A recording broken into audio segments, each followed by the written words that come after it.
Assalamualaikum warahmatullahi wabarakatuh. Hari ini kita akan melanjutkan pembelajaran kita untuk mata kuliah Sosiologi Pedesaan. Nah, pada pertemuan sebelumnya kita sudah membahas banyak mengenai ciri-ciri dan karakteristik masyarakat di wilayah pedesaan dan apa saja yang menjadi ruang lingkup dalam kajian-kajian sosiologi pedesaan. Nah, maka hari ini kita akan melanjutkan pembelajaran kita dengan materi kelompok sosial dan stratifikasi sosial yang ada di wilayah pedesaan. Jadi, sebagaimana yang sudah dijelaskan pada pertemuan sebelumnya, bahwasannya yang menjadi objek kajian kita di dalam mata kuliah sosiologi pedesaan ini adalah desa itu sendiri secara fisik ya. Jadi karakteristik fisik desa itu sendiri akan menjadi salah satu kajian atau objek pembelajaran kita.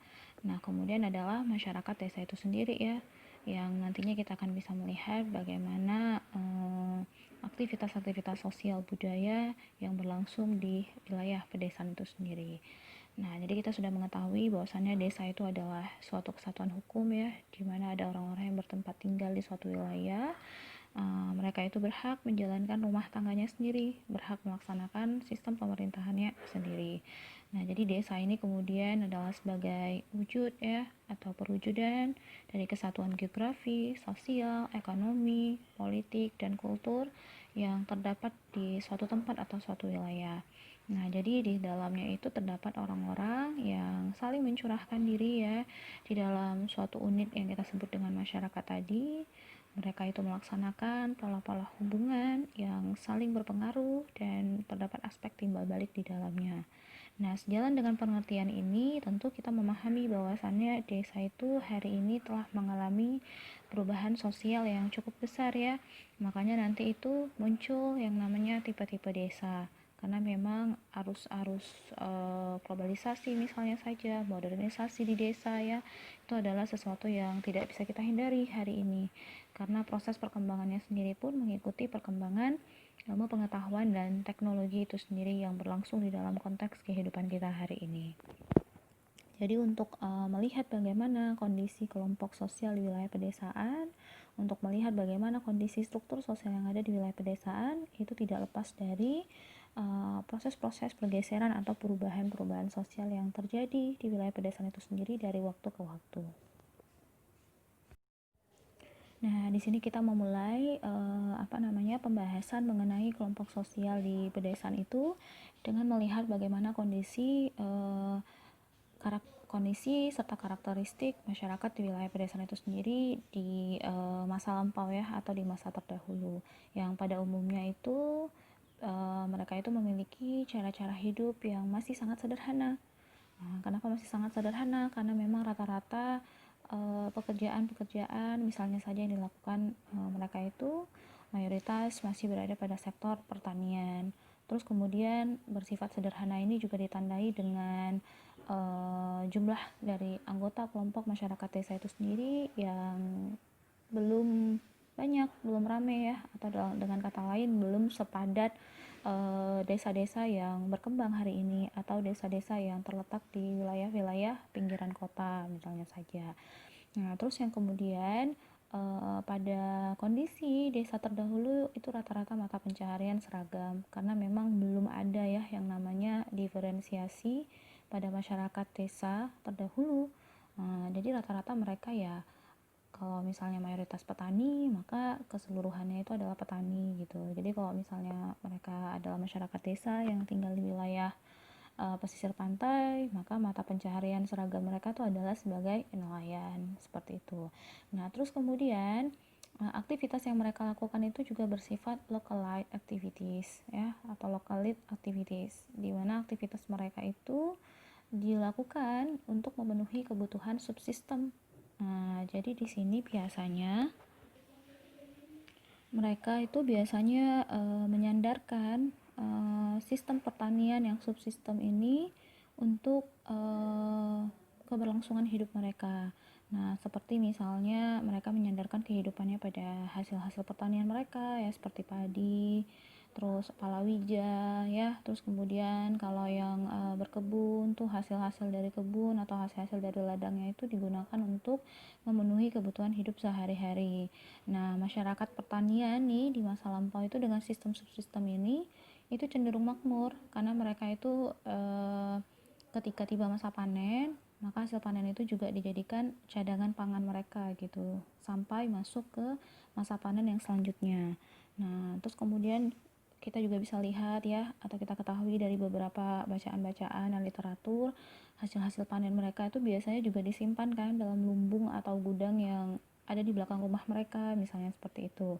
Jadi sebelum dijemur ya, itu biasanya mereka simpan dulu tuh di dalam gudang gitu, nanti dijemur misalnya di depan-depan rumah mereka seperti itu. Nah, ini yang disebut dengan sistem ekonomi yang subsistem.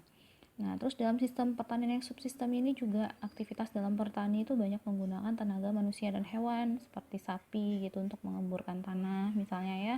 Jadi hasil petani yang tidak memiliki lahan banyak menyediakan tenaganya sebagai buruh tani dengan sistem upahan tadi atau bawon ya namanya bagi hasil gitu.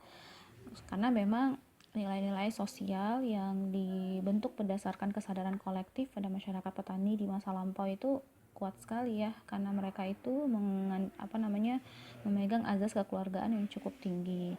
Nah, mungkin ini sudah mulai bergeser pada tipe-tipe masyarakat di wilayah pedesaan hari ini gitu. Tapi kalau pada masa terdahulu, cara hidup yang subsistem ini tuh lebih dianggap sangat memiliki peranan yang cukup penting dalam keberlangsungan hidup masyarakat di wilayah pedesaan itu sendiri. Nah, jadi misalnya nih ya, ketika panen datang nih, itu yang menikmati hasil panen tuh tidak hanya pemilik lahannya gitu, namun juga warga sekitar, termasuk anak-anak dari keluarga lain itu bisa menikmati hasil panen yang dihasilkan dari suatu lahan pertanian satu keluarga misalnya gitu. Jadi biasanya tuh jelang masa panen mereka melakukan upacara ritual bersama atau wiwit ya, kalau pada masyarakat Jawa tuh masih ada yang seperti itu, yang katanya ini adalah sebagai ungkapan rasa syukur mereka gitu. Jadi masih berlangsung hal-hal yang seperti itu. Jadi dalam mekanisme ekonomi yang subsistem, mereka itu belum mengenal yang namanya aspek investasi-investasi ya. Jadi yang mereka kenal tuh adalah itu tadi gitu, bagaimana cara hasil panen hari ini itu bisa mereka gunakan untuk kebutuhan hidup mereka sehari-hari dan bisa disimpan sebagai cadangan makanan untuk sebelum masa panen di tahun selanjutnya itu tiba seperti itu. Jadi jarang mereka menjual hasil panen mereka keluar desa mereka, tidak, jarang sekali gitu. Jadi mereka seringnya menggunakan hasil panen mereka itu untuk dikonsumsi sendiri dan bisa dibagikan ke kelompok-kelompok atau ke anggota masyarakat mereka sendiri. Nah, seperti itu. Kemudian biasanya mereka juga tidak ingin mengambil resiko untuk pekerjaan. Jadi bentuk kerjasama pun cenderung kuat dengan anggota kelompoknya sendiri.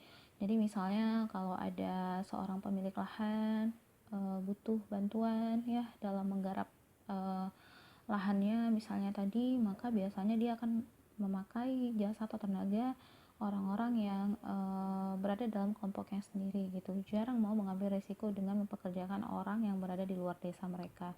Begitu juga dengan tadi saya katakan, mereka itu jarang juga menjual hasil panen mereka itu keluar. Mereka seringnya ya itu, kalaupun memang harus dijual, mereka jual kepada kelompok mereka sendiri.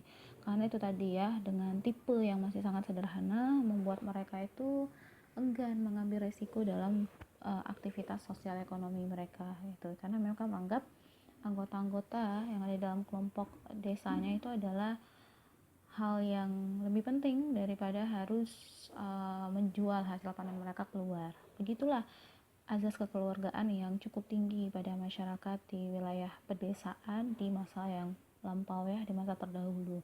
Namun nanti di sejalan perkembangan pembahasan kita akan melihat kenapa ini semua kemudian pelan-pelan mulai bergeser sejalan dengan masuknya arus globalisasi dan modernisasi yang terjadi di wilayah pedesaan ya, sehingga muncul nanti tipe-tipe pedesaan kan. ada tipe desa yang masih sangat sederhana, yang sudah mulai berkembang, bahkan sudah mulai berubah menjadi kota. Seperti Banda Aceh. Banda Aceh ini kan dulu desa ya, yang kemudian berubah menjadi kota karena memang proses pembangunan wilayah dan pengembangan kawasan wilayah yang terjadi secara masif, sehingga wilayah-wilayah yang tadinya desa itu ya gak menutup kemungkinan bisa menjadi kota gitu. Begitu juga nanti dengan yang ada di desa-desa di tempat lain.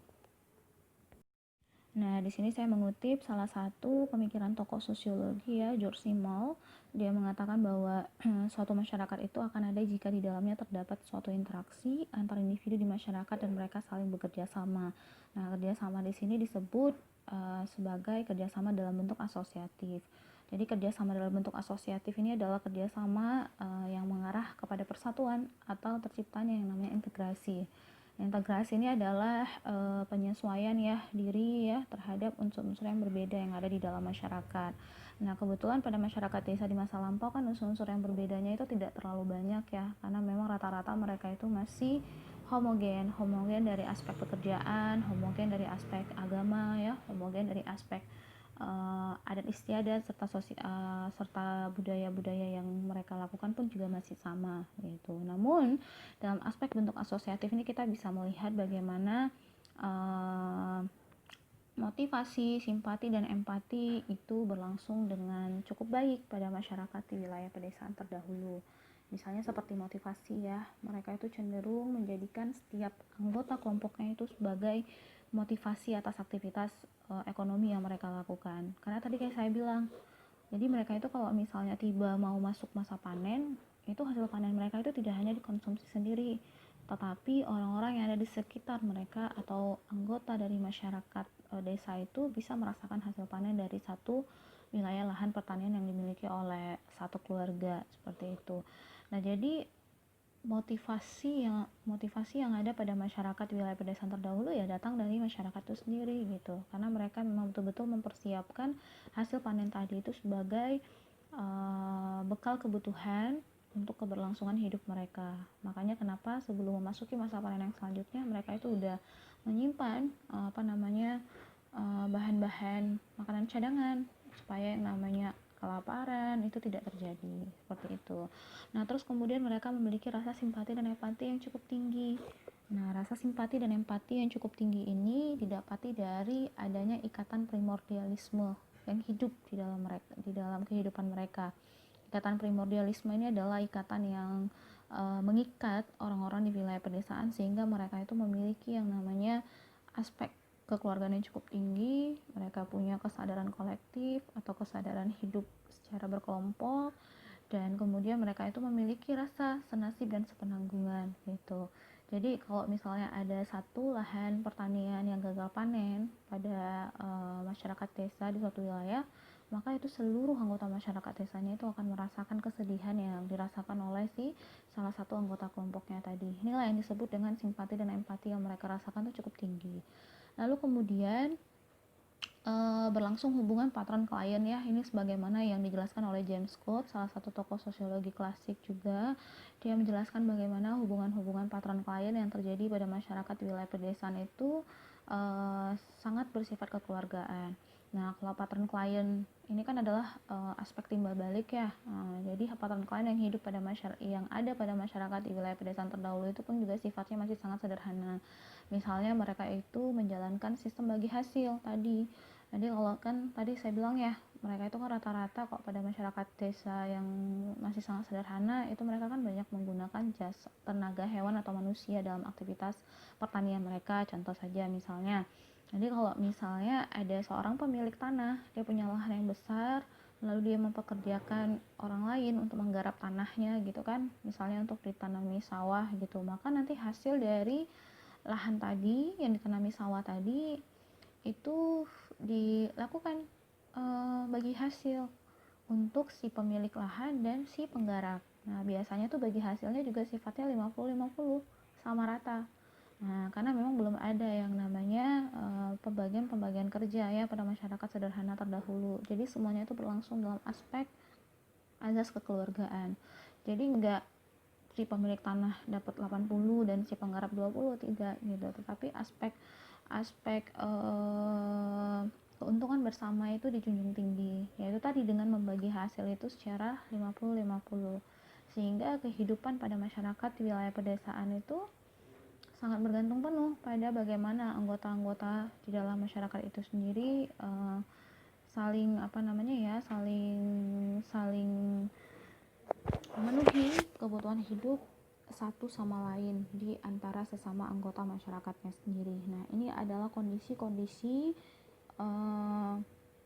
yang menjadi dasar dari pembentukan kelompok sosial di wilayah pedesaan itu sendiri. Gitu. Jadi kalaupun misalnya tadi kalau kita ngomong pada masyarakat pertanian ya, ada tuan tanah, terus ada kepala adat, misalnya kepala suku yang memang misalnya kalau kepala suku ini datang dari golongan cikal bakal ya. Golongan cikal bakalnya adalah golongan orang yang pertama kali membuka lahan atau wilayah pedesaan tersebut sebagai wilayah tempat tinggal ya, dengan dia membuka hutan, menjadikan itu sebagai wilayah tempat tinggal, dan itu berlangsung dalam jangka waktu yang lama sehingga anggota kelompoknya itu pun juga mulai bertambah. Nah, biasanya kalau kelompok-kelompok cikal bakal ini nanti diberikan posisi yang cukup penting di dalam masyarakat itu sendiri gitu.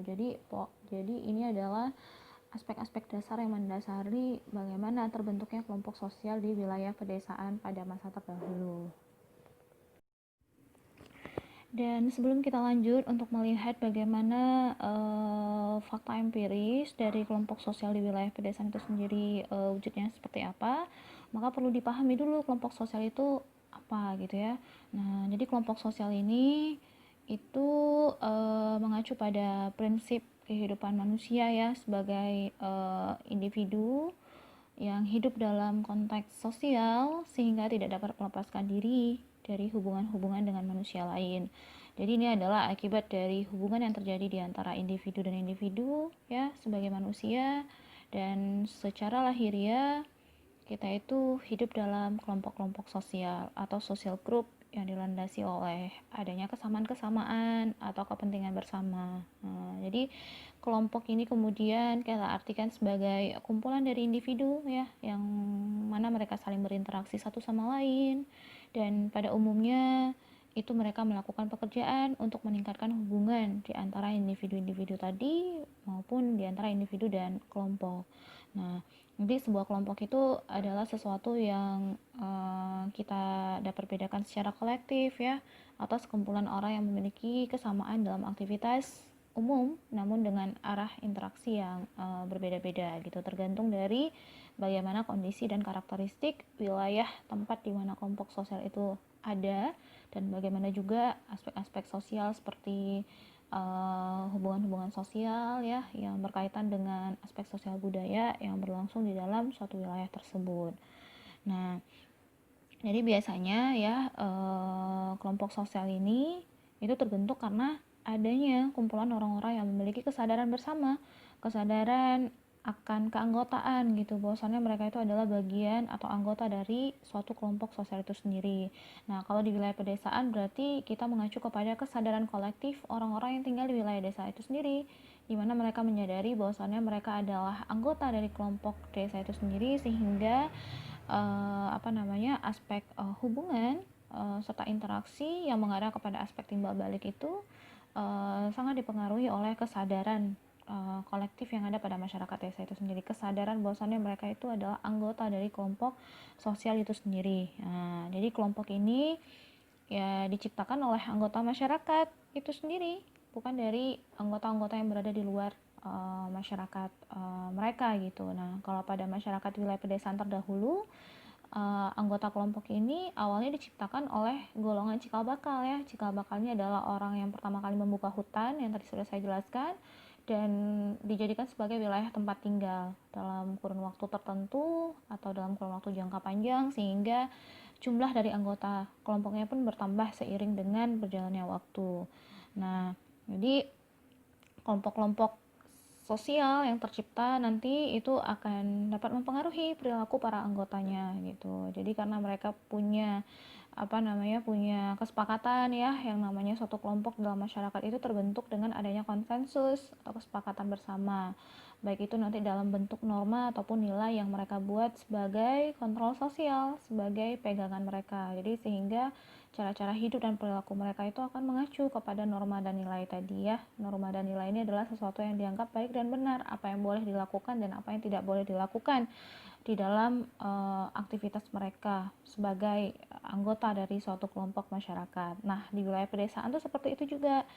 Jadi mereka itu hidup dalam aturan-aturan. Misalnya kalau pada masyarakat desa yang sangat sederhana, maka kelompok itu akan hidup berdasarkan aturan adat istiadat ya, nilai dan norma yang berlaku, dan apa-apa yang diatur di dalam struktur sosial ya, atau apa yang diatur dalam struktur pemerintahan di desa itu sendiri. Mungkin kalau pada masyarakat sederhana yang terdahulu, strukturnya itu belum kompleks ya, belum terlalu terspesifikasi gitu. Berbeda dengan struktur pada masyarakat di wilayah pedesaan sekarang gitu kan, yang sudah sangat lebih kompleks ya, ditandai dengan adanya status dan peran dalam kedudukan tertentu yang nanti mereka itu diberikan fungsi untuk menjalankan beberapa fungsi-fungsi sosial tertentu gitu, untuk menjaga keseimbangan dan menciptakan keteraturan sosial yang ada di dalam masyarakat wilayah pedesaan itu sendiri.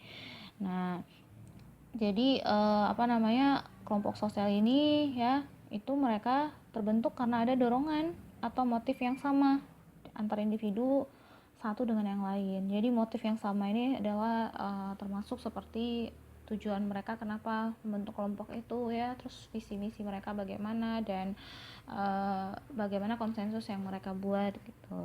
Nah, terus kemudian di dalam aktivitas interaksi mereka satu sama lain itu akan berdasarkan pada adanya rasa untuk saling hidup bersama gitu, saling memenuhi kebutuhan-kebutuhan hidup secara bersama gitu. Jadi interaksi yang berlangsung pun juga berdasarkan dorongan kebutuhan fungsional gitu. Jadi tidak jadi motif tadi itu bisa jadi adalah motif yang berdasarkan adanya kebutuhan-kebutuhan fungsional, karena memang secara manusiawi kan kita memang secara lahiriah tadi ya hidup dalam kelompok sosial, dan kita nggak bisa hidup sendiri, karena kalau misalnya manusia itu hidup sendiri ya secara otomatis dia nanti akan kesulitan untuk memenuhi kebutuhan-kebutuhan hidupnya, apalagi di tengah kehidupan yang sudah sangat kompleks hari ini ya. Kita nggak bisa sendiri kalau kita pengen mengupgrade ilmu kita, misalnya saja kita harus sekolah gitu kan, karena kita butuh orang lain gitu. Dan kita juga misalnya pengen mengembangkan bisnis kita, misalnya kita juga nggak bisa sendiri, kita perlu kerjasama dengan orang-orang yang berpengalaman, misalnya saja seperti itu. Itu contoh dari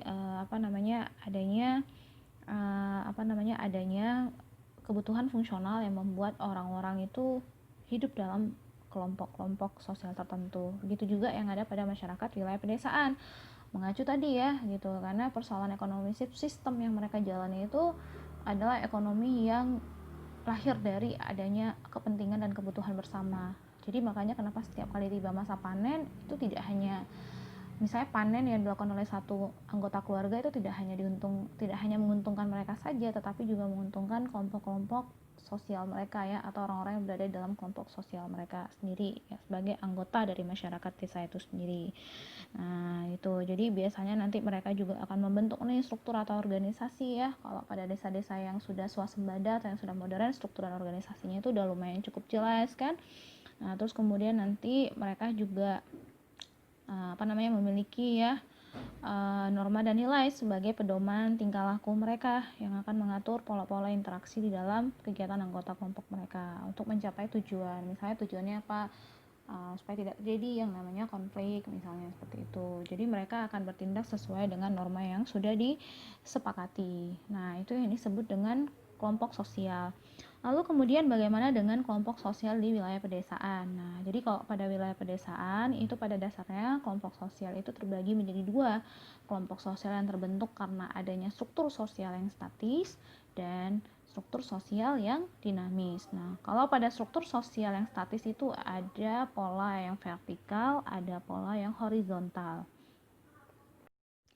Kalau pada pola yang vertikal, itu nanti kita akan melihat bagaimana kelompok sosial yang terbentuk di wilayah pedesaan itu berdasarkan tingkatan-tingkatan tertentu atau ada hierarki ya di dalam suatu kelompok masyarakat itu sendiri. Seperti nanti misalnya ada anggota kelompok yang diberikan status ya sebagai kelas atas, kelas menengah, kelas bawah. Misalnya kalau kelas atas ini pada masyarakat terdahulu itu adalah kelas-kelas bangsawan ya. Terus kalau kelas menengah itu adalah pemilik-pemilik lahan gitu. Nah, kalau kelas bawahnya adalah buru-buru ya atau buru-buru tani misalnya seperti itu.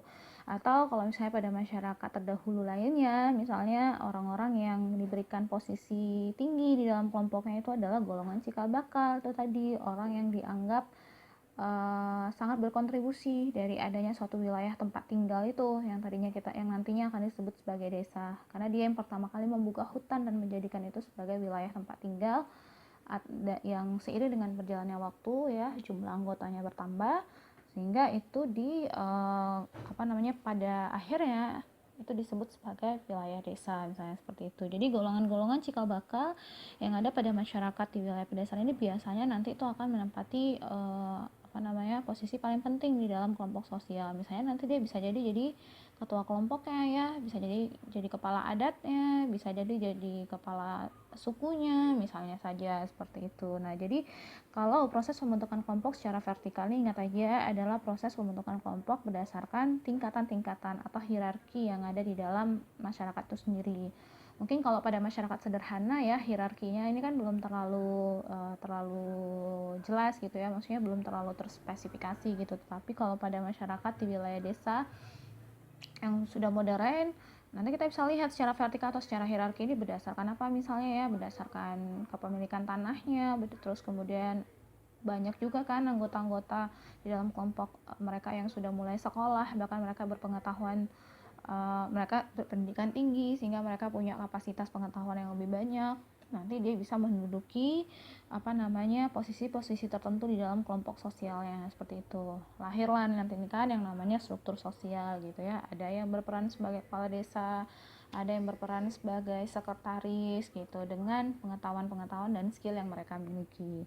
Nah, ini kalau pada masyarakat di wilayah pedesaan yang sudah mulai modern tadi ya, yang sudah mulai menerima aspek pengetahuan dan perkembangan teknologi yang masif gitu ya, mengikuti dengan perkembangan ilmu pengetahuan dan teknologi hari ini. Nah, terus kemudian kalau pada pola yang horizontal, ini kita akan melihat bagaimana pembentukan kelompok sosial di wilayah pedesaan itu berdasarkan diferensiasi sosial ya.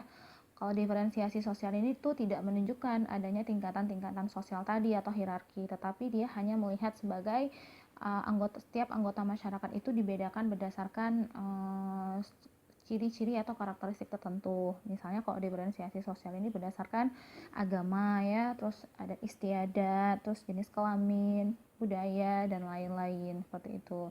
Jadi kalau misalnya pada masyarakat di wilayah pedesaan itu rata-rata kelompok sosialnya itu terbentuk ya karena mereka datang dari agama yang sama, misalnya seperti itu. Terus kemudian mereka punya adat istiadat yang sama, lalu mereka punya budaya yang sama. Nah, seperti itu. Makanya kenapa juga di beberapa wilayah-wilayah tertentu ya aspek diferensiasi ini merupakan salah satu bentuk kekayaan dari suatu budaya yang ada di dalam masyarakat seperti itu. Nah, jadi untuk kelompok sosial yang terbentuk karena adanya diferensiasi sosial ini itu adalah masuk ke dalam pola yang horizontal sehingga bentuk-bentuk hierarki atau tingkatan sosial itu tidak terlalu dimunculkan di sini ya, karena memang kelompoknya itu ya terbentuk berdasarkan kesamaan agama misalnya ya, kesamaan budaya, kesamaan adat istiadat, dan nggak menutup kemungkinan juga ya yang namanya kelompok sosial itu bisa terbentuk di dalam wujud diferensiasi itu sendiri. Misalnya di dalam satu kelompok itu terdiri dari orang-orang yang punya agama yang berbeda, tetapi karena mereka punya adat istiadat yang sama misalnya ya, atau datang dari nenek moyang yang sama misalnya, atau mereka datang dari suku yang sama, jadi nggak menutup kemungkinan juga suatu kelompok sosial itu terbentuk gitu walaupun mereka datang dari agama yang berbeda. Gitu juga misalnya dengan mereka itu berbeda adat istiadat, berbeda suku, nggak menutup kemungkinan juga bisa terbentuk kelompok sosial ya, selagi ada yang namanya dorongan kebutuhan atau ya dorongan kebutuhan untuk memenuhi kebutuhan fungsional di dalam suatu kelompok masyarakat, maka yang namanya kelompok sosial itu bisa terbentuk.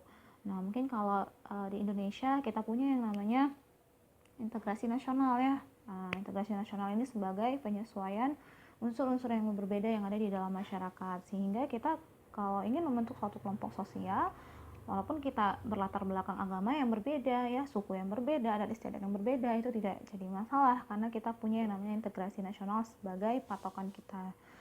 Seperti itu. Jadi kalau pada umumnya pada masyarakat wilayah pedesaan yang terdahulu ya, proses pembentukan kelompok mereka itu dilandasi pada aspek-aspek diferensiasi tadi. Mereka datang dari agama yang sama maupun berbeda gitu ya. Mereka datang dari suku yang sama maupun suku yang berbeda.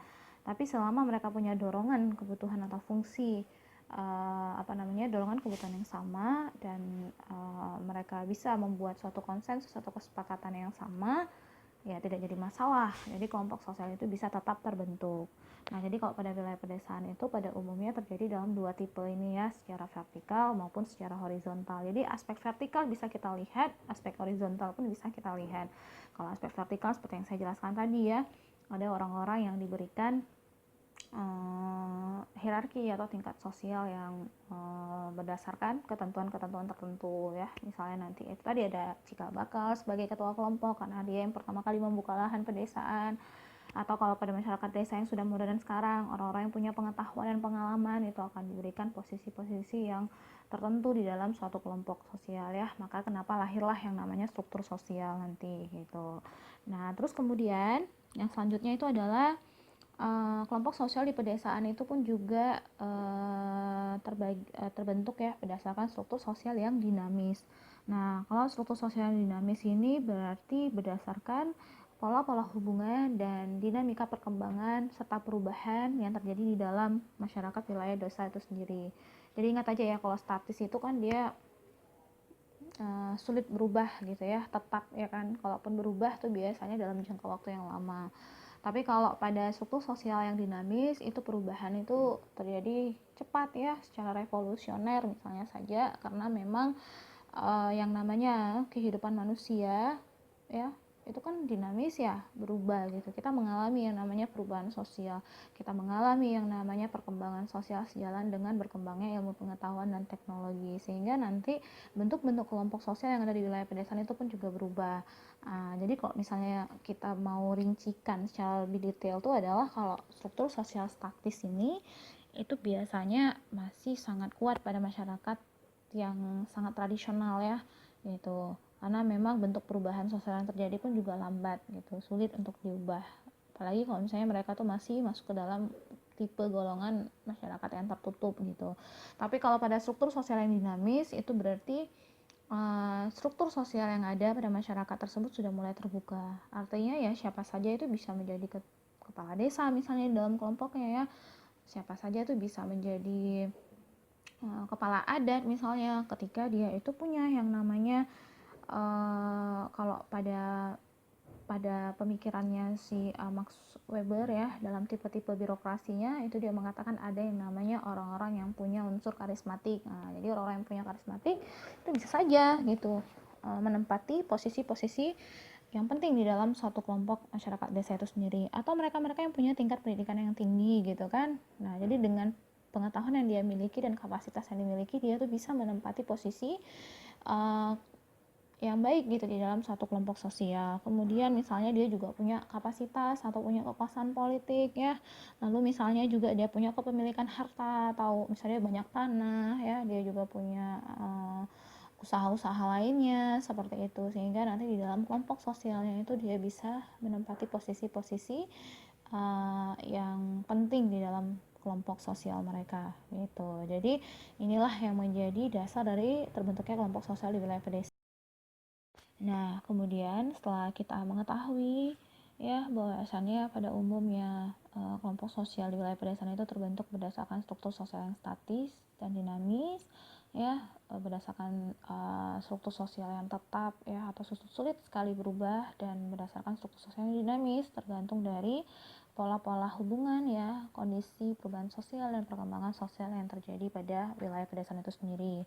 Nah, di sini kalau misalnya kita mengacu kepada konsep di wilayah pedesaan itu sendiri, maka ada 3 konsep yang bisa menjadi acuan kita untuk melihat bentuk dari kelompok sosial itu sendiri. Itu berdasarkan konsep rural, kemudian suburban dulu ya, baru urban gitu. Nah, jadi yang pertama itu kalau dalam kawasan desa yang rural ini berarti kita melihat kelompok sosial terbentuk di suatu wilayah pedesaan itu masih berada pada sektor kegiatan utama mereka yang mayoritas itu adalah bekerja sebagai petani ya. Dan ini ditandai dengan kelompok sosial yang masih cukup sederhana, tidak terlalu kompleks karena memang untuk tingkat kepadatan penduduknya pun juga masih sangat rendah ya. Kemudian mereka juga kegiatan berternak misalnya saja pun juga masih dilakukan, dan hubungan sosial yang terbentuk di dalamnya juga masih berdasarkan ikatan-ikatan sosial ya, berdasarkan nilai-nilai sosial yang mereka pegang sebagai landasan dari keberlangsungan hidup mereka. Itu tadi saya bilang ikatan primordialisme. Nah, biasanya kalau kelompok-kelompok desa pada wilayah desa yang konsepnya masih rural ini, berarti ini adalah desa yang mungkin masih sangat tradisional ya, dengan jumlah anggotanya juga yang belum terlalu banyak, dan mungkin untuk persoalan peranan dan status itu juga tidak terlalu spesifik seperti yang ada pada wilayah-wilayah pedesaan yang sudah mulai berkembang. Nah, terus kemudian bagaimana kelompok sosial dalam konsep desa yang suburban. Nah, jadi kan kalau kita lihat dari tipe kawasannya sendiri, desa suburban ini adalah kawasan pedesaan yang terletak di pinggiran kota. Nah, jadi sehingga kalau dalam tahap perubahannya sendiri kita bisa melihat desa suburban ini sebagai desa yang mengalami masa transisi ya, dari dari kondisi yang tadinya sederhana pelan-pelan berubah ke kondisi yang jauh lebih kompleks tadi, seperti itu. Jadi masa transisi ini adalah di tengah-tengah gitu ya, tahap dimana mereka mulai berubah dari cara-cara hidup yang sederhana menuju ke cara-cara hidup yang jauh lebih efektif dan lebih efisien. Dia di tengah-tengah biasanya. Nah, biasanya ini mereka adalah desa-desa yang terletak di wilayah-wilayah pinggiran kota. Nah, contoh kalau misalnya kita di sini itu adalah kota-kota yang berada di wilayah kabupaten ya.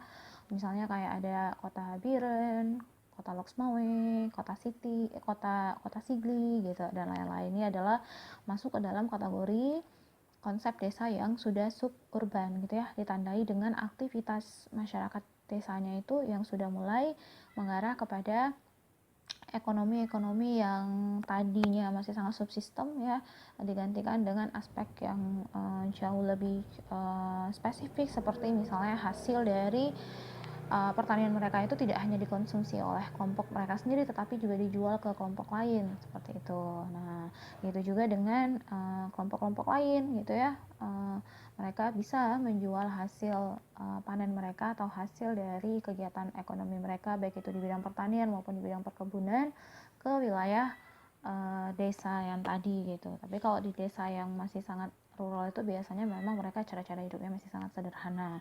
Nah, ini kalau kelompok sosial di wilayah suburban ya.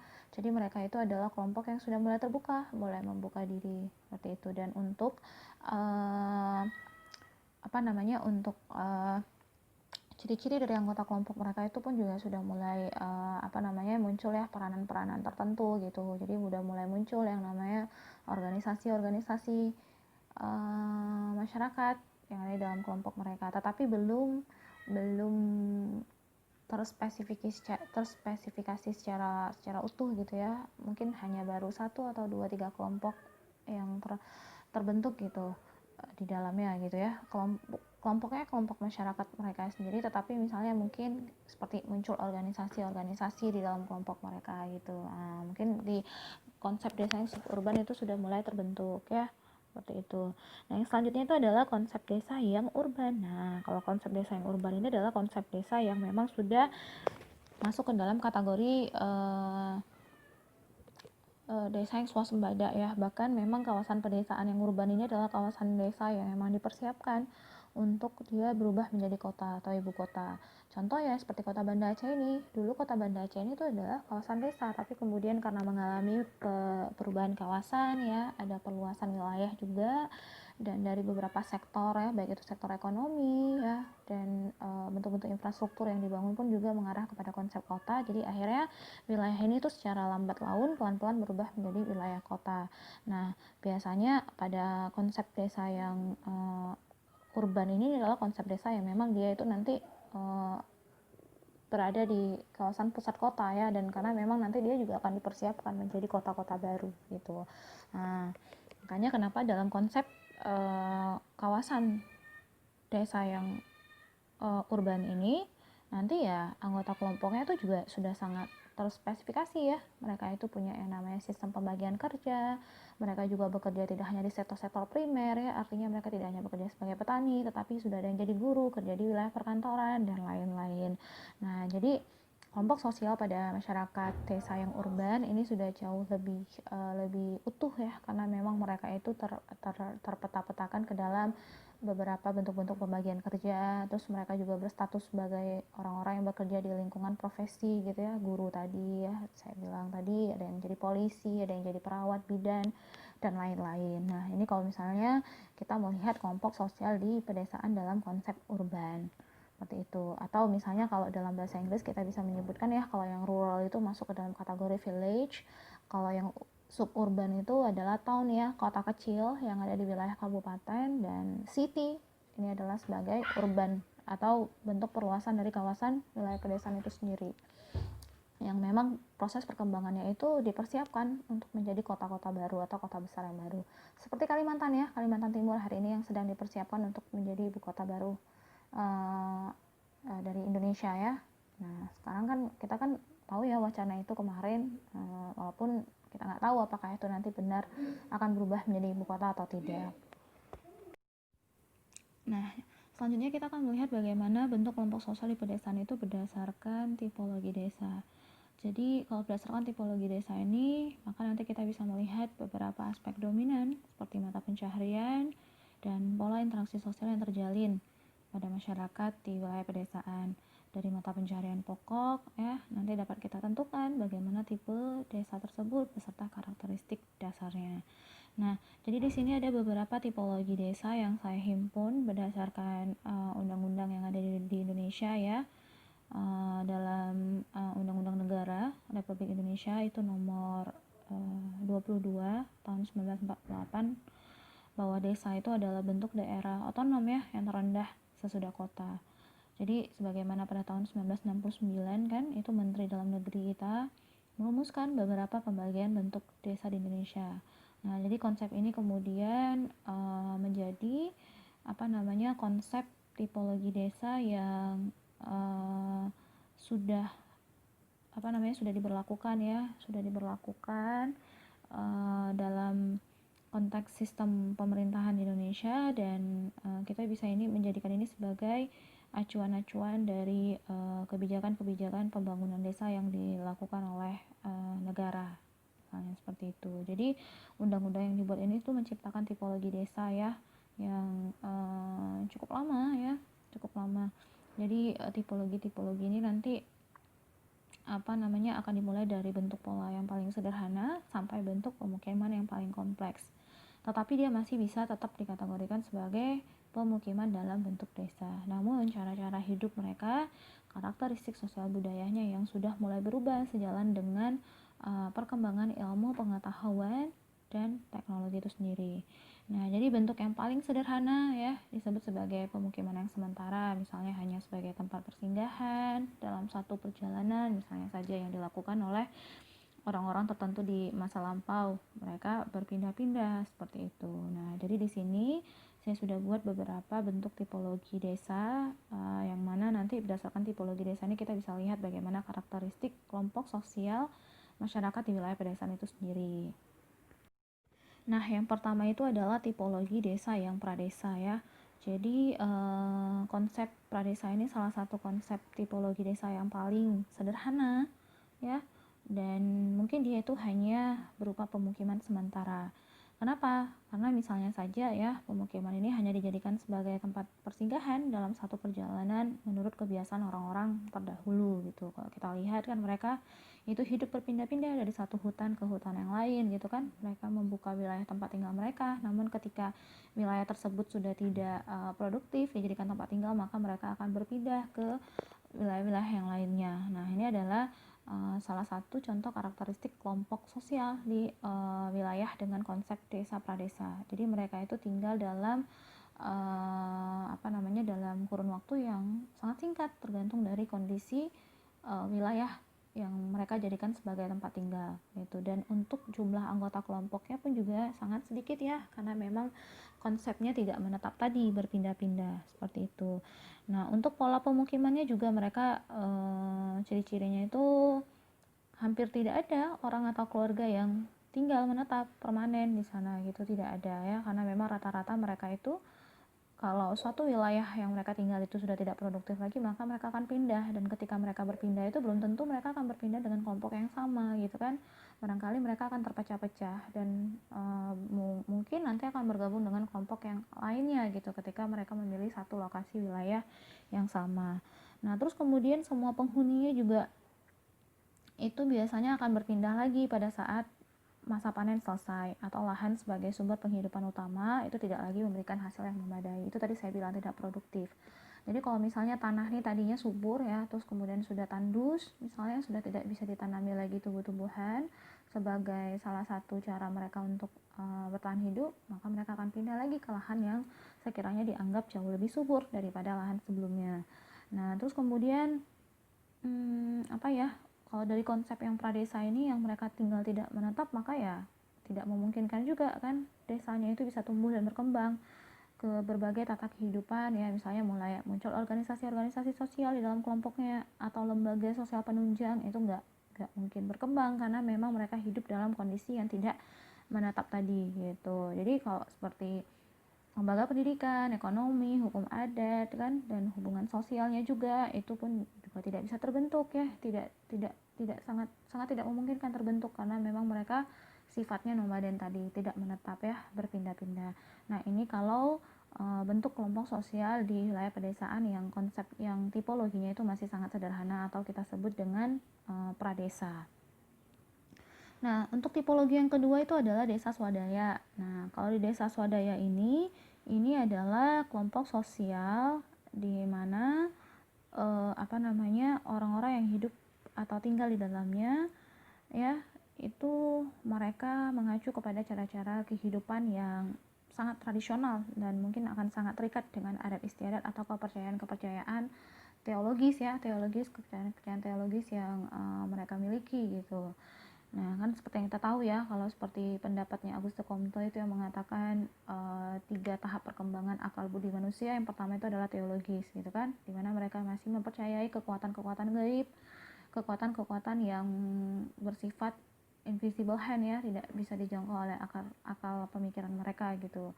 Seperti nanti mereka percaya sama yang namanya aspek tahayul, terus mereka percaya sama adanya dewa matahari, air sebagai dewa air ya, mereka percaya pada binatang-binatang buas misalnya yang sekiranya dianggap punya kekuatan di luar kekuatan manusia, itu maka dianggap Tuhan atau sesuatu yang punya kekuatan maha kuasa bagi mereka. Nah, mereka masih sangat terikat nih oleh aspek-aspek kehidupan yang seperti itu dulu gitu. Nah, makanya kenapa kalau pada masyarakat desa yang tinggal di wilayah pesisir pantai ya, itu mereka masih percaya yang namanya misalnya menabur kembang di laut misalnya seperti itu, supaya nanti mereka bisa mendapati hasil tangkapan yang banyak gitu. Nah, ini mereka masih terikat oleh hal-hal yang seperti ini. Ini disebut dengan kelompok sosial di wilayah desa dengan tipologi swadaya. Nah, jadi ini adalah desa yang paling terbelakang ya biasanya dengan budaya dan kehidupan tradisional, dan mereka itu masih sangat terikat dengan adat istiadat. Nah, desa ini tuh biasanya mereka tuh punya tingkat kesejahteraan yang juga sangat rendah. Kemudian sarana dan prasarana ya, kondisi infrastruktur juga masih sangat minim, dan pada umumnya mereka masih bergantung pada sektor primer ya, dalam artian mereka masih bergantung pada alam gitu. Jadi makanya kenapa persoalan geografi seperti cuaca ya dan iklim, suhu udara itu menjadi hal-hal yang sangat mendasari dari proses-proses keberlanjutan kehidupan mereka di wilayah desa dengan tipe yang swadaya ini tadi. Nah, kalau kita misalnya lihat dari berdasarkan ciri-ciri desanya, misalnya pada desa swadaya ini biasanya ya lebih dari 50% nih penduduk mereka itu rata-rata bermata pencarian pada sektor primer. Tadi ya bisa jadi bertani, berburu, menangkap ikan, bercocok tanam yang rata-rata masih dilakukan secara tradisional, belum menggunakan mesin-mesin ya, masih menggunakan tenaga hewan dan tenaga manusia. Kemudian karena memang mereka masih menggunakan cara yang sederhana, maka produksinya pun juga masih sangat rendah. Produksi desa itu juga masih sangat rendah ya. Ya mungkin masih di bawah 50 juta per tahunnya misalnya saja. Mungkin bisa jadi hanya sekitar 30 juta per tahun. Ini kalau pada desa-desa yang masih sangat tradisional ya cara-cara hidup mereka gitu. Jadi belum mengenal yang namanya mesin-mesin seperti itu. Dan kemudian untuk kondisi adat istiadat juga masih sangat mengikat. Jadi kelompok-kelompok sosial di wilayah pedesaan itu mereka diikat oleh adat istiadat yang menjadi kontrol sosial mereka. Penentu cara-cara mereka berinteraksi dan bertindak itu harus sesuai dengan adat istiadat gitu. Jadi tidak boleh melanggar adat-adat yang sudah berlaku secara turun-temurun ya dari orang-orang sebelumnya. Dan untuk kondisi pendidikan dan keterampilan juga biasanya mereka masih sangat rendah, ditandai dengan misalnya kurang dari 30% dari jumlah anggota mereka itu ya kurang dari 30% itu yang lulus sekolah dasar itu masih kurang dari 30%. Jadi bayangin saja berarti ya tingkat pengetahuan dan pendidikan mereka yang rendah tadi itu akan sangat refer kan ke cara-cara hidup mereka yang masih sangat sederhana karena memang pengetahuan yang masih sangat rendah pada saat itu di kelompok masyarakat yang swadaya ini ya. Dan untuk kelembagaan formal misalnya seperti organisasi desanya juga masih kurang berfungsi dengan baik gitu. Jadi belum terlalu terspesifikasi ya. Nah, dan untuk swadaya masyarakatnya juga masih sangat rendah gitu. Seperti misalnya untuk pembangunan desa itu mereka tuh masih belum punya inisiatif yang kuat gitu dalam membangun desa mereka gitu. Itu tadi mungkin karena mereka masih sangat hati-hati kan dan tidak mau mengambil resiko sehingga bentuk pembangunan yang dilakukan di desa mereka pun juga masih kecil sekali gitu. Nah, mungkin untuk tipe desa yang swadaya ini mungkin sama ya ke dalam konsep desa yang rural tadi, masih sangat-sangat sederhana gitu, ditandai dengan cara hidup mereka, aspek kegiatan sosial ekonomi yang dijalani oleh mereka juga seperti itu yang membuat kelompok sosial dalam konsep rural maupun dari tipologi desa swadaya itu masih hidup dalam cara-cara yang masih sangat tradisional. Namun walaupun mereka masih hidup dalam cara-cara yang masih sangat tradisional ya, tipologi kelompok desa di desa swadaya ini adalah bentuk yang mungkin berada pada satu tingkat yang lebih berkembang dari tipe yang predesa tadi kan, karena memang dia bersifat jauh lebih sedentar ya, artinya ada kelompok keluarga yang bermukim di sana secara menetap. Nah, terus pemukimannya juga itu pada umumnya walaupun masih sangat tradisional tapi sumber kehidupan utama warganya itu masih berkaitan erat dengan usaha-usaha tani yang dilakukan oleh seluruh anggota keluarga yang menetap di suatu wilayah pedesaan tadi. Seperti itu. Jadi teknologi pertanian yang digunakan walaupun masih sangat rendah, tetapi karena mereka punya yang namanya aspek atau azas kekeluargaan kan di dalam kelompoknya, maka mereka itu merasa makmur kalau misalnya semua anggota kelompoknya itu bisa menjalankan fungsi-fungsi sosial yang mereka pegang secara bersama gitu berdasarkan konsensus awal dari pembentukan wilayah desa itu sendiri misalnya saja gitu, atau berdasarkan adat istiadat yang diturunkan dari orang-orang sebelumnya gitu mengenai kesadaran kolektif tadi ya, kesadaran akan anggota dari kelompok sosial di wilayah pedesaan itu sendiri. Nah, seperti itu. Jadi untuk hubungan antar personal atau kelompok masyarakatnya juga sudah mulai terlihat ya. Mereka udah punya namanya adat istiadat, kebiasaan. Karena memang konsep desa yang swadaya ini itu adalah konsep di mana orang-orang yang tinggal di dalamnya itu sudah mulai menetap dalam kurun waktu yang lama. Berbeda dengan pradesa tadi ya yang tinggalnya itu masih belum menetap, mereka berpindah-pindah berdasarkan kondisi dari wilayah geografis tadi gitu, tempat mereka tinggal sebelumnya ya. Kalau misalnya sudah tidak produktif lagi ya mereka akan pindah ke wilayah hutan lainnya seperti itu. Nah, selanjutnya itu kita masuk ke bagaimana bentuk kelompok sosial di pedesaan dalam tipologi desa ketiga, yaitu desa swakarsa ya. Jadi desa ini merupakan desa yang mengalami perkembangan lebih maju dibandingkan dengan desa-desa yang ada sebelumnya gitu ya, seperti pradesa dan swadaya tadi. Jadi desa ini telah memiliki landasan yang lebih kuat dan berkembang lebih baik serta lebih kosmopolit. Jadi kosmopolit ini itu ditandai dengan kondisi di mana komunitasnya itu sudah berada pada kesatuan yang tunggal ya, mereka sudah punya aspek moralitas dan kesepakatan yang sudah dibentuk secara lebih uh, spesifik ya, secara lebih lengkap dan jelas gitu jika dibandingkan dengan tipologi desa sebelumnya yang pradesa dan swadaya tadi. Nah, jadi untuk penduduknya sendiri kita bisa melihat ya, mereka mulai melakukan peralihan mata pencarian dari yang sektor primer ke sektor lain.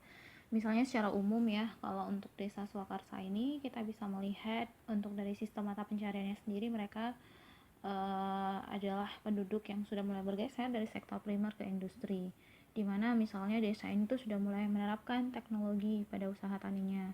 Lalu selain itu juga mereka sudah mulai melakukan yang namanya aktivitas-aktivitas kerajinan dan sektor sekunder lainnya seperti itu. Nah, untuk tingkat produksi desanya juga masih pada tingkatan yang sedang ya, tapi di atas dari desa swadaya tadi, yaitu misalnya pendapatan per tahunnya atau hasil dari produksi desanya itu sudah mencapai 50 sampai 100 juta rupiah setiap tahunnya. Nah, ini menandakan bahwasannya cara-cara hidup kelompok sosial di masyarakat desa yang swakarsa ini juga sudah tidak sederhana lagi ya. Sudah tidak lagi masih menggunakan tenaga hewan dan manusia, tetapi sudah diwarnai oleh penggunaan teknologi, seperti misalnya sudah ada traktor ya dan beberapa mesin-mesin pendukung lainnya untuk mendukung aktivitas produktivitas sumber mata pencaharian ekonomi mereka. Misalnya kalau di sektor pertanian ya, teknologi yang berhubungan dengan teknologi pertanian, gitu juga misalnya dengan di sektor perikanan ya, teknologi yang berhubungan dengan teknologi perikanan itu sendiri, yang kesemuanya itu mengarah kepada peningkatan produktivitas ya, dan mengarah kepada aspek kerja yang lebih efektif dan lebih efisien.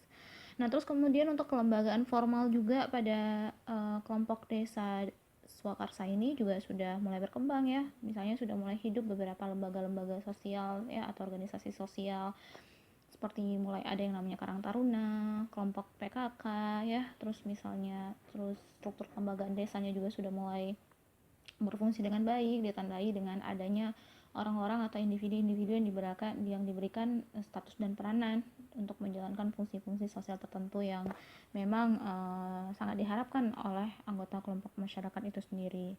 Nah, terus kemudian untuk dari segi keterampilan juga, kelompok masyarakat di wilayah desa yang Swakarsa ini tuh juga sudah mulai banyak ya yang berpendidikan gitu. Jadi kalau pada tingkatan sektor pendidikannya sendiri mungkin sekitaran 30 sampai 60% itu mereka sudah rata-rata lulus SD. Bahkan mungkin sudah ada yang lulus ke sekolah lanjutan atau SMA gitu. Sudah rame kalau di desa-desa yang Swakarsa ini, karena memang pendidikan dan pengetahuan itu kemudian mulai disadari sebagai aspek yang penting dari perkembangan masyarakat di wilayah desa mereka sendiri, seperti itu. Dan untuk ketersediaan fasilitas dan prasarana juga biasanya mereka mulai ada dan mulai memadai, meskipun tidak terlalu lengkap. Paling nggak seperti 4 sampai 6 sarana umum yang tersedia di dalam masyarakat tersebut itu sudah mulai ada, seperti misalnya ada kantor-kantor desa ya, terus kemudian ada mungkin kita belum menyebutkan puskesmas, tapi seperti pusat-pusat kesehatan desa misalnya dahulu gitu ya, itu mungkin sudah mulai ada polindes, pondok bersalin desa ya, terus dan lain-lain misalnya seperti itu sudah mulai ada. Lalu untuk swadayanya sendiri masyarakat ini masih memegang yang namanya aspek gotong royong dalam pembangunan desa mereka, itu sudah mulai terbentuk secara stabil ya, meskipun tidak sepenuhnya, tetapi untuk inisiatif dari pembangunan desa itu sendiri sudah mulai datang dari inisiatif-inisiatif lokal yang ada pada kelompok sosial masyarakat desa itu sendiri, karena memang mungkin untuk tingkat pendidikannya sendiri kan juga sudah jauh lebih baik gitu kalau dibandingkan dengan desa yang tipologi swadaya tadi.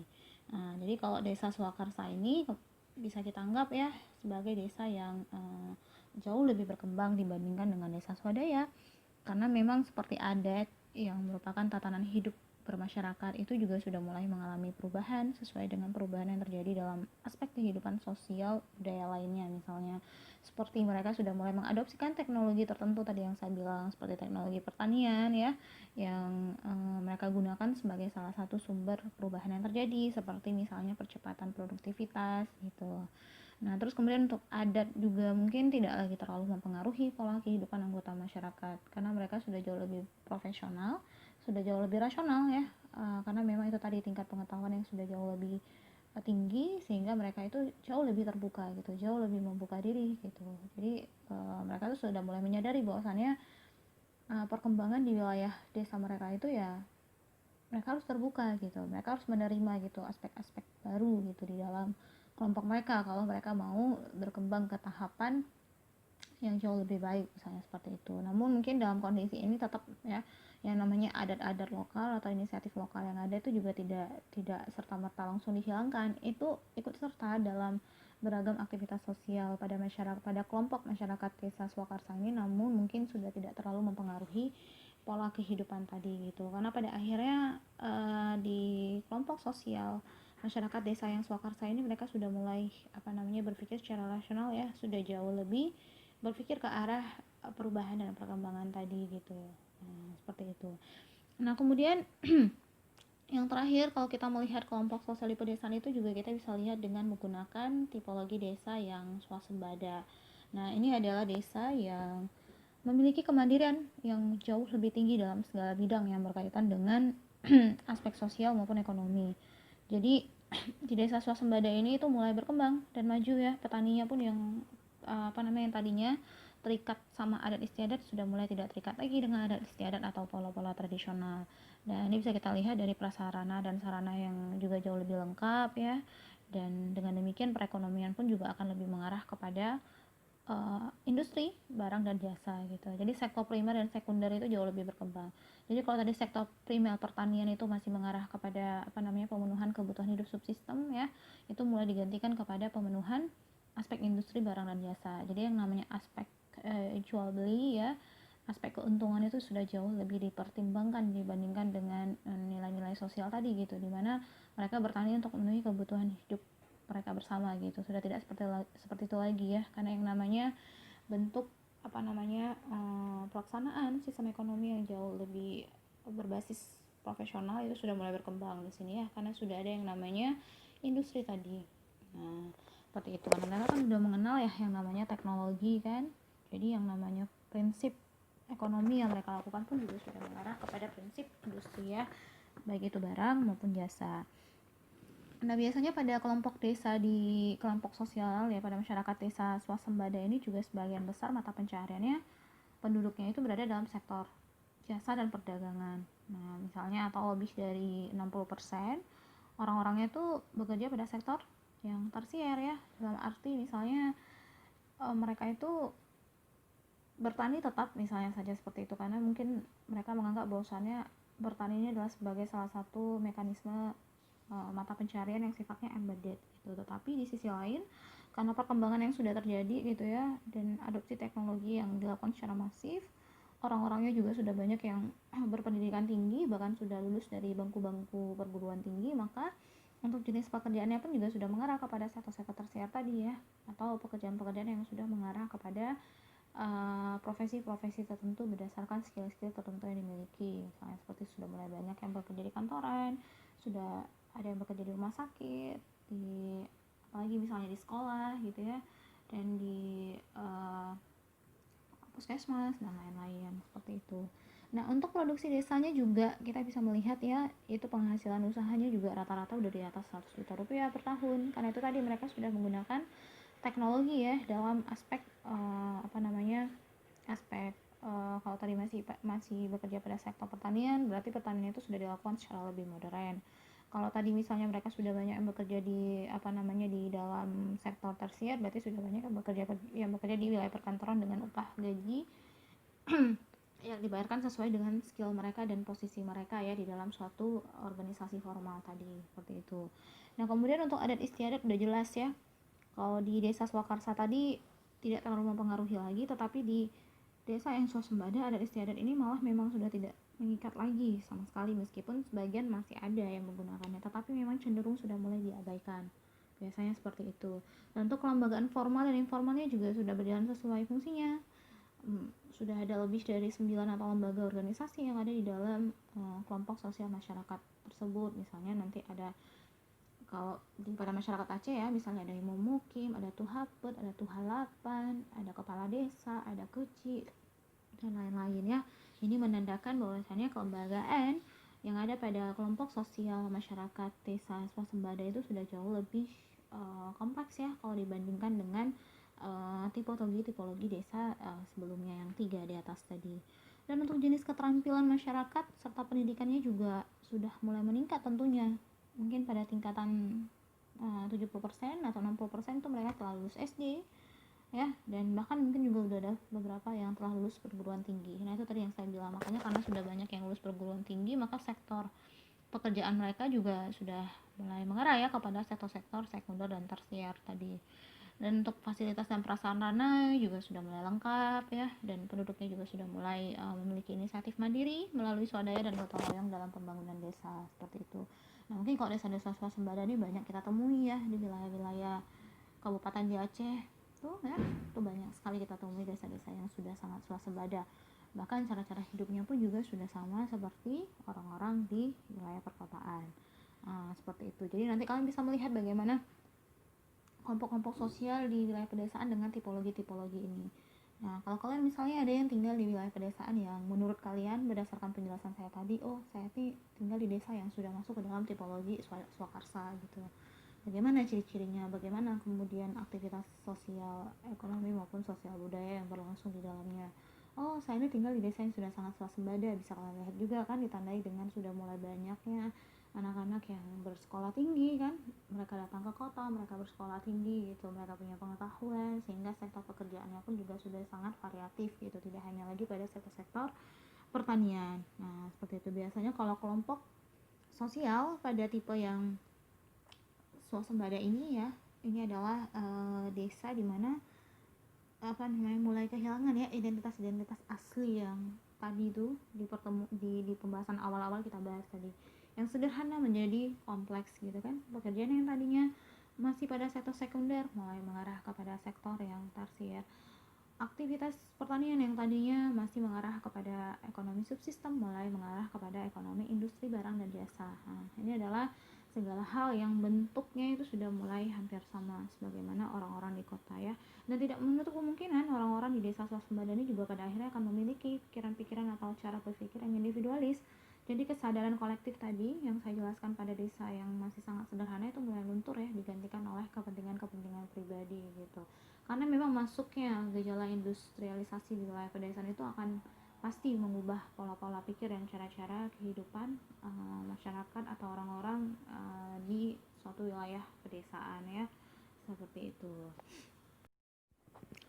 Nah itu tadi kalau misalnya kita lihat bagaimana bentuk kelompok sosial berdasarkan tipologi desa dan bentuk dari desa itu sendiri. Nah sekarang kita akan melihat bagaimana pembentukan kelompok sosial yang berdasarkan stratifikasi sosial. Jadi stratifikasi sosial ini ya, stratifikasi atau pelapisan sosial ini merupakan pengelompokan masyarakat ke dalam kelas-kelas tertentu, seperti misalnya adanya rakyat jelata, kaum bangsawan ya, golongan miskin, golongan menengah, golongan kaya, ada orang desa, ada orang kota, ada orang yang berpendidikan rendah, ada orang yang berpendidikan menengah, ada orang yang berpendidikan tinggi, ada pejabat negara, ada petani, ada pedagang, ada pemusik, pengamen, pemulung, dan lain sebagainya. Ini merupakan adalah lapisan sosial. Nah, jadi pengelompokan tersebut ini sekaligus menunjukkan ya bahwa yang namanya masyarakat itu memiliki fungsi dan peran yang berbeda-beda, yang pada dasarnya itu munculnya stratifikasi sosial itu karena adanya sesuatu yang dihormati dan dihargai di dalam kehidupan masyarakat. Nah misalnya seperti pembagian beberapa kelas sosial di dalam masyarakat itu ya terjadi karena adanya ketimpangan tadi dalam memberikan penghargaan. Golongan yang mendapatkan penghargaan yang tinggi itu kan biasanya akan menempatkan dirinya ke dalam kelompok masyarakat kelas atas. Nah, sedangkan golongan yang mendapatkan penghargaan yang sedang-sedang saja itu biasanya masuk ke dalam kategori ya masyarakat kelas menengah.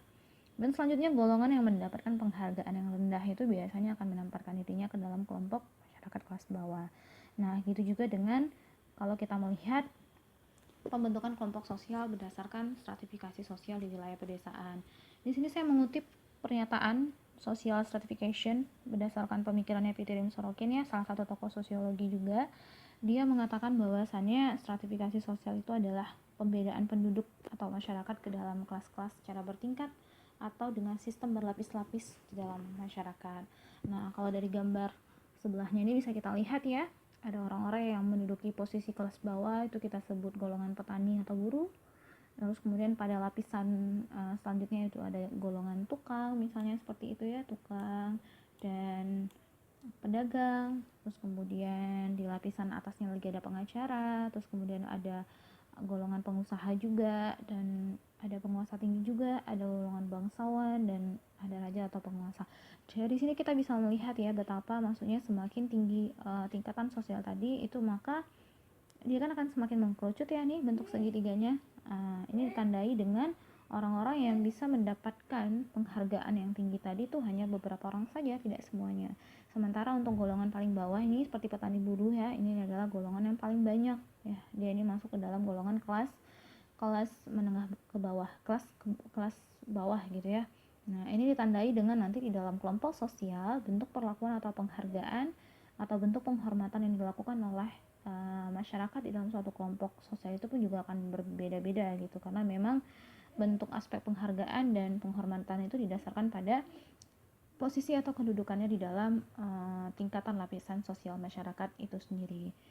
Misalnya seperti nanti kalau pada masyarakat terdahulu kan ada yang namanya rakyat jelata, ya, mereka itu berarti masuk ke dalam golongan kelas bawah. Seperti kaum-kaum bangsawan, ya, itu nanti mereka masuk ke golongan paling atas gitu kan, golongan paling atas misalnya seperti itu, karena memang mereka datang dari golongan-golongan yang dihormati dan dihargai, misalnya seperti itu. Dan misalnya nanti ada juga yang namanya golongan kelas menengah, itu seperti para pengusaha atau para petani-petani yang memang dia punya lahan yang banyak, misalnya seperti itu. Nah, ini merupakan aspek dasar dari pembentukan kelompok sosial yang berdasarkan stratifikasi sosial. Nah, biasanya nanti orang-orang yang diberikan posisi paling atas itu berarti adalah orang-orang yang paling berpengaruh di dalam kelompok sosial itu sendiri. Nah, bisa jadi dia adalah golongan penguasa tadi atau raja, karena memang dia orang yang pertama kali membuka lahan wilayah di desa itu sendiri. Nanti diikuti oleh golongan-golongan bangsawan, ya, bangsawannya pada masyarakat desa tadi itu bisa jadi orang-orang yang punya kepemilikan harta, punya tanah yang banyak, misalnya seperti itu. Dan bisa jadi juga dia datang dari kelompok kalangan pedagang, ya, pedagang bangsawan, ya, dengan kepemilikan harta atau kekayaan mereka yang cukup banyak, misalnya saja seperti itu. Nah, inilah yang merupakan dasar dari terbentuknya kelompok sosial di wilayah pedesaan di masa terdahulu, ya. Di masa terdahulu tuh biasanya seperti itu, berdasarkan aspek-aspek kepemilikan tanah, lahan, terus kemudian apakah dia sebagai dari golongan cikal bakal atau tidak, misalnya seperti itu. Tetapi kalau sekarang bentuk kelompok sosial di wilayah pedesaan berdasarkan stratifikasi itu sudah jauh lebih dinamis, ya, berdasarkan ada unsur karismatik, terus ada tingkat pengetahuannya juga, bagaimana kekuasaan politik yang dimiliki, dan bagaimana peran dan statusnya di dalam pekerjaan yang dia jalani, misalnya seperti itu. Nah, jadi biasanya orang-orang yang sudah punya pengetahuan tinggi, ya, dia menempati jabatan-jabatan tertentu yang baik di dalam pekerjaannya, biasanya nanti di kelompok sosialnya sendiri dia akan menempati posisi yang baik, dan dia mungkin akan dihormati gitu kan, akan lebih dihormati gitu dibandingkan dengan golongan-golongan petani yang rata-rata bekerja sebagai buruh petani, karena yang memiliki lahan pertanian pun juga udah orang-orang yang punya pendidikan dan pengetahuan tadi, misalnya seperti itu. Jadi mereka tuh punya lahan yang besar, tidak mereka garap lagi sendiri, tapi digarap oleh orang lain, dan nanti orang yang menggarap itu diberikan upah seperti itu, sehingga nanti orang-orang yang bekerja sebagai buruh tani itu nanti akan masuk ke dalam golongan kelas bawah, seperti itu. Jadi ternyata bentuk pembentukan kelompok sosial di wilayah pedesaan pun juga berdasarkan tipe-tipe dari stratifikasi sosial yang terbentuk di wilayah pedesaan itu sendiri, seperti itu. Nah, terus kemudian stratifikasi sosial ini juga bisa kita maknai sebagai konsep sosiologi, ya, yang dimana kita tuh tidak melihat struktur di dalam masyarakat itu seperti kita melihat kue lapis gitu, tidak gitu, tapi pelapisan ini malah merupakan suatu konsep di mana kita bisa menyatakan bahwa masyarakat itu dapat dibedakan secara vertikal tadi ya, seperti yang tadi sudah sempat jelaskan, secara bertingkat gitu berdasarkan kelas sosialnya.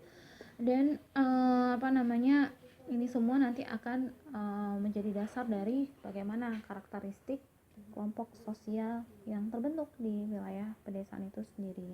Nah, jadi standarisasinya ini pun juga bergantung bergantung dari sudut pandang orang-orang di desa itu sendiri gitu, tentang ukuran-ukuran apa gitu yang dihargai dan dihormati di dalam kelompok mereka gitu. Makanya kenapa untuk standar dari pembentukan kelompok sosial berdasarkan stratifikasi ini pun juga nggak bisa kita samaratakan dengan maksudnya nggak bisa kita maknai secara general gitu ya dengan yang ada di desa-desa lain gitu, karena ini adalah berbeda-beda tergantung kondisi-kondisi sosial dan karakteristik masyarakat itu sendiri dan berdasarkan sudut pandang dari masyarakat desa itu sendiri. Nah, di sini saya contohkan kelompok sosial di pedesaan berdasarkan struktur sosial yang vertikal. Nah, kalau struktur sosial yang vertikal berarti kan ditandai dengan adanya stratifikasi sosial di dalam masyarakat ya. Ada tingkatan-tingkatan atau kelas-kelas sosial berdasarkan ukuran-ukuran tertentu, berdasarkan unsur-unsur yang mana yang dihormati dan yang mana yang dihargai gitu di dalam kelompok masyarakat desa. Nah, di sini saya kasih contoh kalau stratifikasi sosial masyarakat desa itu biasanya didasarkan pada kepemilikan harta kekayaan tanah tadi, lalu pendidikan dan kekuasaan atau kehormatan. Nah, jadi kalau misalnya pada struktur masyarakat atau stratifikasi sosial yang statis itu biasanya ya yang menduduki posisi-posisi atas pada kelompok sosialnya itu adalah golongan-golongan mereka yang datang dari golongan cikal bakal tadi kan kalau pada masyarakat desa yang tradisional. Jadi golongan penguasa atau rajanya itu adalah orang-orang yang pertama kali membuka lahan gitu. Jadi keluarga-keluarga si cikal bakal ini yang bisa menempati posisi teratas di dalam kelompok sosial mereka.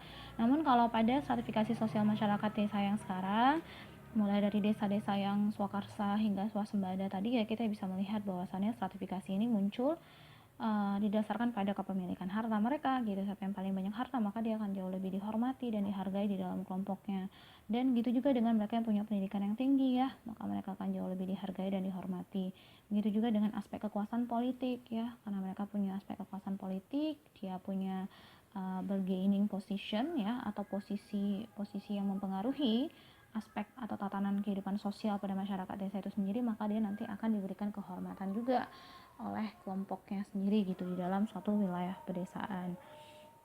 Nah, ini adalah contoh stratifikasi masyarakat petani misalnya berdasarkan kepemilikan tanah. Nah, jadi inti untuk yang kelas atasnya itu adalah petani yang memiliki tanah pertanian dan rumah gitu. Nah, di sini kepemilikan tanah pertaniannya juga luas ya, banyak gitu.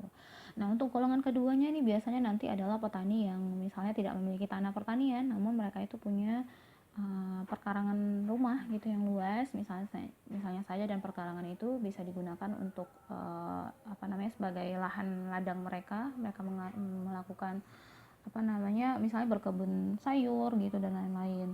Nah, jadi di sini mereka kondisinya tuh nggak punya lahan pertanian, tapi mereka menggunakan perkarangan rumah mereka yang luas itu sebagai sumber produksi mereka gitu. Misalnya seperti mereka bertanam sayur, atau mungkin kalau yang lahan atau perkarangan rumah mereka itu berada di wilayah dataran rendah dengan kondisi air yang cukup, maka itu dijadikan sebagai sawah-sawah kecil ya, dengan petak-petak kecil misalnya seperti itu. Nah, ini berarti nanti masuk ke dalam golongan kelas kedua gitu. Nah, untuk golongan kelas 3 itu adalah petani yang tidak memiliki tanah pertanian dan perkarangan untuk rumah. Jadi biasanya mereka tuh tinggal di gubuk-gubuk atau rumah-rumah yang kecil dengan lahan dengan kondisi pekarangannya juga yang tidak terlalu luas, dan biasanya dia nanti ini mereka bekerja sebagai buruh-buruh petani pada petani yang memiliki lahan pertanian yang luas tadi gitu. Nah, seperti itu. Jadi kalau contoh stratifikasi sosial yang menjadi dasar dari pembentukan kelompok sosial pada masyarakat di wilayah desa dengan mayoritas bekerja sebagai petani, nah biasanya nanti akan mengacu kepada indikator-indikator ini. Nah, terus kemudian kalau pada kelompok masyarakat petani misalnya juga, ini masih pada masyarakat petani ya, tetapi berdasarkan kehormatan misalnya saja. Kalau tadi kan kelompok sosial berdasarkan stratifikasi ya, yang mengacu kepada kepemilikan tanah gitu, tapi di sini yang selanjutnya kita akan melihat contoh stratifikasi masyarakat petani berdasarkan kehormatan. Jadi kelompok sosial yang ada pada masyarakat desa itu juga dibangun berdasarkan stratifikasi yang dibentuk dengan pendekatan kehormatan tadi. Nah, tadi yang saya bilang, nanti mungkin posisi pertama itu akan ditempati oleh golongan cikal bakal atau orang yang pertama membuka lahan, ya lahan tempat tinggal tadi ya, wilayah desa tadi yang dimana dia itu membabat hutan ya, lalu dibukalah lahan tempat tinggal itu dan dia hidup dalam jangka waktu yang lama, melahirkan keturunan-keturunannya, sehingga nanti orang-orang yang datang dari golongan cikal bakal ini biasanya nanti akan menduduki posisi kelas yang atas di dalam kelompoknya gitu.